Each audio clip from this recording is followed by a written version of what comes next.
I'm here with Cameron Dukes, head coach of Edgewater High School, just finishing his second year as the head coach. 2 years in a row took him to the playoffs, and this last year took him all the way to the semifinals. Coach, coming into a program, you need good coaching, you need athletes, you need an attitude of winning. What was it that you had to do to get everybody to buy into that? Right.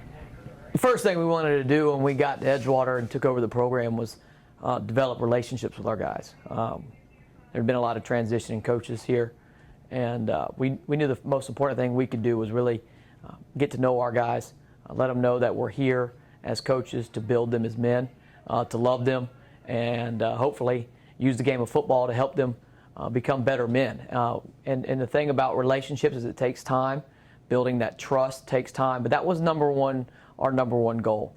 I was fortunate to have some coaches come with me. I was able to assemble our staff pretty quickly our first spring, and then we had an opportunity to start building relationships with our guys, getting them to understand that we truly do love them, and developing that trust that's so critical within any football program. Because once a young man knows that you care for them and they trust you, they're going to listen to what you have in place for the football program. What was the challenges of assembling a staff? Coming in, you had been from the area already, so you knew you had a pretty good network already. Right. But what were the challenges of building a staff? Well, the first thing is when you meet with the administration, we figured out what positions we were going to have available, and we have great support here from our administration. So I had some coaches that were with me at my previous school that were going to come over and make the jump, and there were jobs available. I was also going to interview every coach that was still here from the previous staff that was still interested in staying on and coaching. From that, we were able to hire a couple of the coaches from the previous staff that have done an excellent job. And then we added a coach. We added one coach in my second year, but we really had gotten our staff, our core group, assembled that first spring. Having great administration support, understanding the importance of having coaches here on campus. They knew how critical that was for our football program and for the school in general. So we were able to get that done. And we, when we came in, we didn't rush into making any hires. We prayed about it. We asked, being someone that trusts in God, that He would put the right people in place within our football program. We did believe that, and that happened. But it was really a testament to our administration and to the couple of coaches that were here already that were willing to accept myself and the new staff coming in, and then I was able to bring some key coaches with me when we took the job. Advice for a guy taking over a program that doesn't have a network or maybe even a supportive administration to help him fill those positions. What advice would you give to a coach to fill that staff? I would reach out to coaches that you know in the area or around the area that you know and trust, and ask them for recommendations on coaches. Sometimes when you just put a blind feel out there, you can get coaches to come in and you don't have any relationship with them and you don't know any of the same people, and it can just it can be kind of a crapshoot in that regard. So I'd always say reach out to coaches that you know or trust. If you're in an area that you don't know anybody, always interview and talk to the coaches that have been there. Really try to get a good feel. But you have to, as a coach, have to have core values that you believe in and that you want your staff to believe in. Whatever your core values are as a coach, make sure guys on your staff are going to have those same core values or will buy into your core values as you move forward.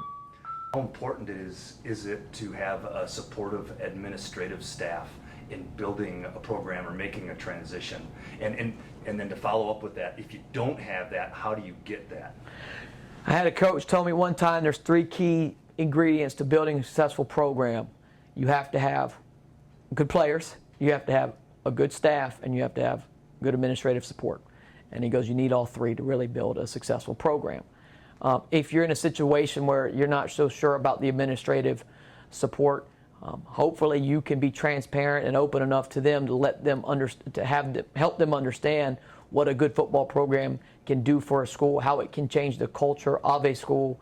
And then also the administration needs to see that you hold your players accountable as students first before just an athlete. So when they see football players showing respect, making good grades, getting to class on time, doing things that are right, a lot of times the administration that I've been a part of will buy into your football program because they see coaches holding their football players to a high standard that, again, hopefully will be a precedent for the entire school. What do you do off the field to get that bond with your team and get them looking after each other, supporting one another, keeping each other out of trouble? Yeah. You know, how we want to make sure we develop those relationships away from football, we want to do activities away from football. One of the things we were able to do our first spring, we were able to take our kids, about 25 of our key football players, and take them off to a camp. We partnered with a local group here in Orlando called Every Kid Outreach. We're able to go, and we were the work crew for a camp that serves local youth in the area. And we went and learned we went and served in the kitchen at this camp. We were the workforce at this camp. And what it did was it had our guys learn to rely on each other. We were able to go overnight for 2 nights at this camp, and we were considered the work crew. We learned how to serve. We learned how to work together.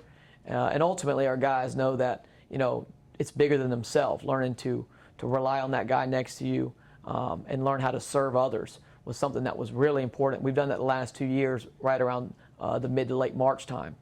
During the summer, of course, every good coach and program is going to have a great off-season strength and conditioning program, which is great. But we're also going to make sure we do other things. We're going to have times where we take our guys out to eat, or we do stuff with them away from football where we're not just their coach. We also go to Team FCA, Fellowship of Christian Athlete Football Camp. We've been doing that the last 2 years here, and we've done that at my previous stops as a coach. That's an opportunity to get away. We get a chance to play football. It's you wear helmets and shoulder pads. You get a chance to compete. But more importantly, you get away from school. We go for 2 days. This past year it was in Lakeland at Southeastern University. Before that it was at Stetson over in DeLand. But more importantly, you get a chance to build those relationships with coaches and players away from school. Get a chance to really know one another. They're going to hear great speakers at night. It's a great camp. It's a camp that's going to develop a player physically, mentally, and spiritually.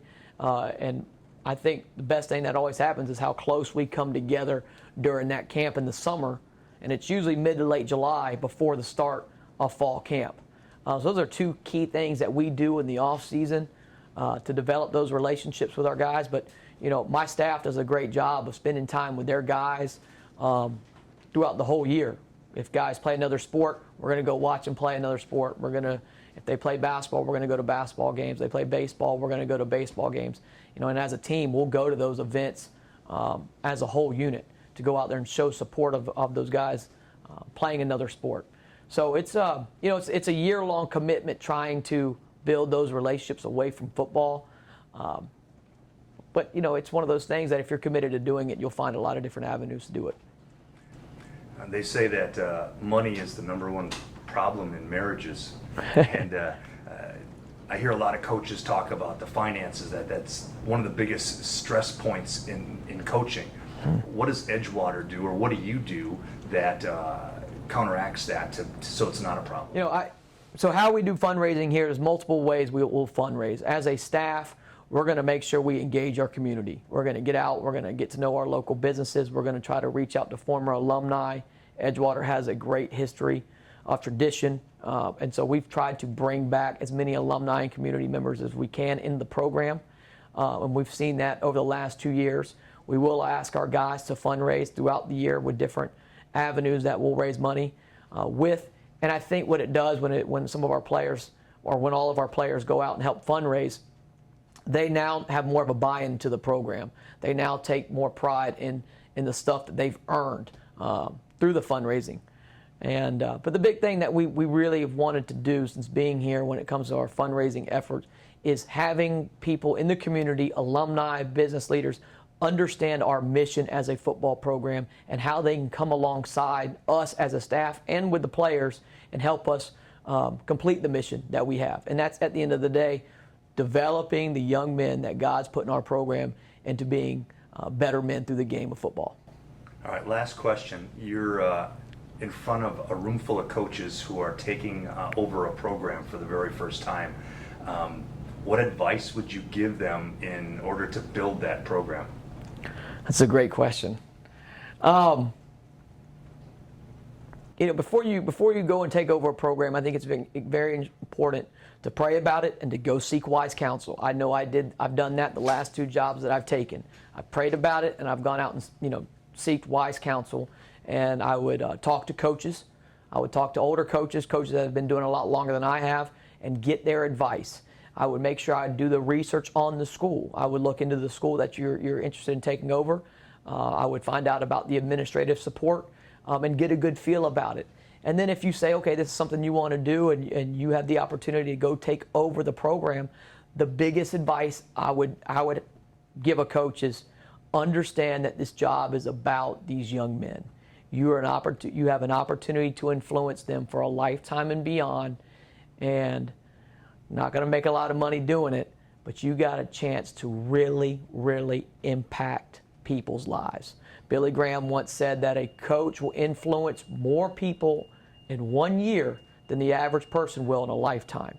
So you got to look at this responsibility and take it very seriously, and make sure that the people that are going to be part of the program from a leadership standpoint, your coaches, the people that you bring in, have the same mission mindset that you have. That you know that it's bigger than football. Yes, we're going to be judged by the scoreboard, but at the end of the day, it's about the heart of the young men that you get the opportunity to coach. So love them, build those relationships, coach them, coach how you're wired. Every coach is wired a little bit different in how they coach. But at the end of the day, always put the student first, the athlete first, and understand the importance of your role, because we need great coaches in this country. We need coaches that are going to do it the right way, that are going to pour into these young men, that are going to love them, that are going to challenge them, that are going to hold them accountable. And at the end of the day, the scoreboard and the results will take care of themselves. So it's a great profession. Pray about it, seek wise counsel, and then understand the mission that you have, and don't ever stray away from your core values and beliefs.